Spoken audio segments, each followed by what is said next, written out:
Tudo bem com vocês?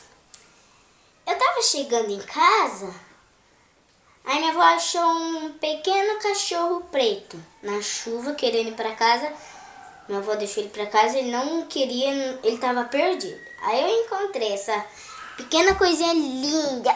Ai, que coisa! Encontrei essa pequena coisinha linda aqui, maravilhosa, que eu amo.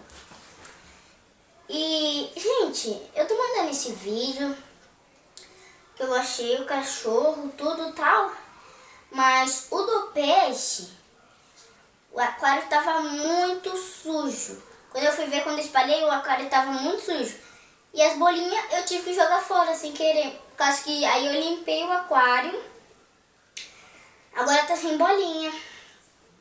Agora tá sem bolinha, galera.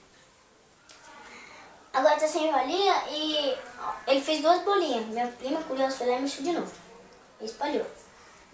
Aí, galera, eu também queria dizer que ele tava com raiva, brigando com o espelho aqui. Olha ele. Olha ele, galera. Ele tá ali, ó, sem bolha, sem nada. Limpei o aquário. Só que eu encontrei essa coisinha linda.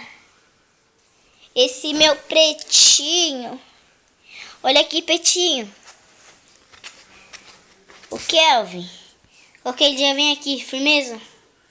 Só pra você ver. Falou. É isso, galera. Falou, eu queria dizer isso. Eu vou mandar mais vídeos ainda. Olha, eu comecei a falar. Toda segunda-feira tem um vídeo novo, tá, galera? Falou.